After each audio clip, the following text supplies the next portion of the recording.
So I was scrolling through my folders, getting ready to record a COD Friday video, and I didn't really have a topic in mind. Plopped down the gameplay on my Sony Vegas timeline and noticed my gun. And it had a Kobe paint job that I made. And you can tell how old this gameplay is based on that, or I can tell anyway. So I figured I'd use this as a platform to talk about some NBA free agent signings. So that's what I'm going to do in this video. We're not going to talk about trades or anything, just the notable signings that have gone on. I'll do like a whole offseason recap, I imagine, at some point. But we're going to start with the most important free agent signing of the entire offseason, the one that everyone has been talking about. The Lakers signing Timothy Mozgov for 4 years and $64 million. He averages more money per year than points scored total in the finals. So congrats to him.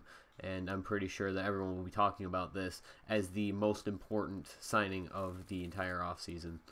So that's it. That's all that needs to be discussed in this video. Thank you guys for watching. I'm just kidding, obviously.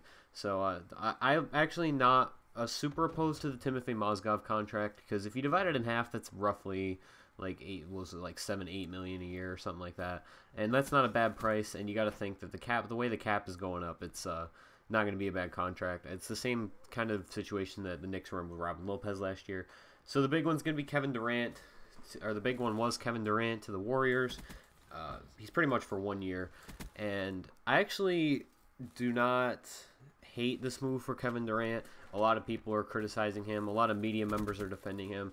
I don't think that it's really that big of a deal that he switched teams. You know, you can do the whole competitive balance thing, whatever the hell you want. Sure, say whatever.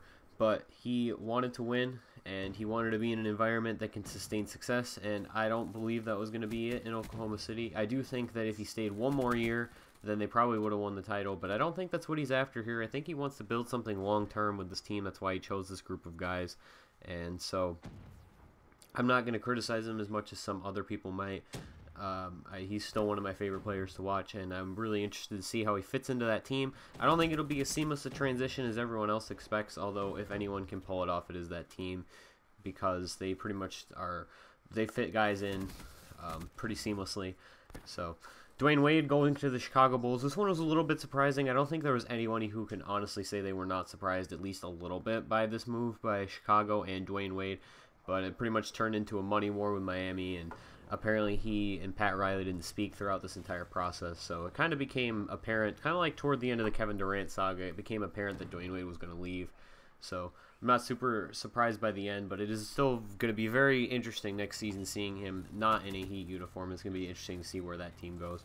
Al Horford, 4 for 113. I think this is going to end up being a pretty bad contract for Boston, but in the short term, they become the number 2 seed in the East and probably the immediate threat to Cleveland, I'd say. I still don't think that they're all that great, but they do have more of a star player than they had going into this. Pau Gasol, 2 years for $30 million. So with all the indications being that Tim Duncan is most likely going to retire, this is almost the perfect signing for them. He'll probably fit into that team pretty seamlessly. Great passer, pretty decent rim protector. He had, I think, 2 blocks this year, 2 blocks per game. He's very similar to LaMarcus Aldridge offensively, but I think that he'll fit in pretty well with that team, the way that they play. Chandler Parsons going to the Grizzlies. I was very surprised that he did not go back to Dallas. I thought that Dallas was a good team for him, but he does turn into a guy that Memphis can use mostly on offense, and he's actually a pretty decent defender. Not super great or anything, but if his knees are going to hold up, then he can play pretty solid defense, and I think that their new coach is going to get the most out of him if they continue to play a similar style to the one they played up to this point.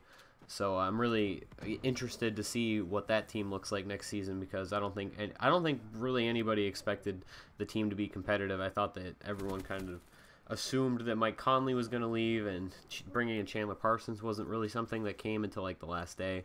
So Dwight Howard for 3 years and $70 million to the Atlanta Hawks. There was a whole weird saga that went down with the Atlanta Hawks where like they wanted to keep Horford and trade Millsap after they got Dwight Howard. I don't think the contract is that bad, 3 years for 70. I think he's just going to ride out his career in his hometown.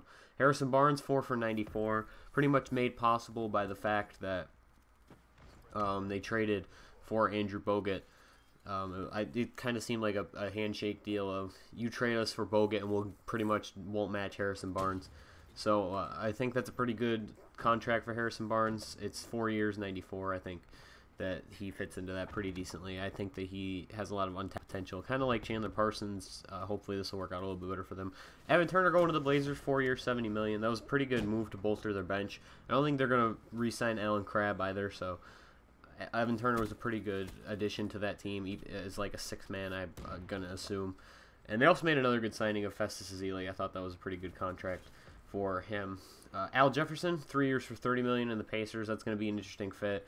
I'll talk about a few more really quick. Rondo, 2 for $28. That was bad. I'm not a fan of that fit or that contract. Joakim Noah, 4 for $72. That'll be interesting. Courtney Lee, 4 for $50. Great bargain by the Knicks. Linsanity, 3 for $36. That's a weird contract. It'll be interesting to see that team. Luol Deng, 4 for $72 on the Lakers. Hope he has fun. Jeff Green, 1 for $15 with the Magic. Keep getting them checks. Bismack Biyombo also goes to the Magic, 4 for $72. Very interesting stuff going on in Orlando. Joe Johnson, 2 for $22. This is a pretty good signing by the Utah Jazz. They get a guy who can knock down some jump shots and score for them. And Jan Mahimi goes to Washington. That creates a pretty interesting situation with Gortat. So thank you guys for watching. Hope you enjoy. And that was my thoughts on a lot of the free agents. I didn't discuss any of the ones that stayed with their own teams because that's pretty boring. So that was why I didn't mention like DeRozan or Batum or anyone. But thank you guys for watching. Hope you enjoy and stay tuned for another COD Friday next week.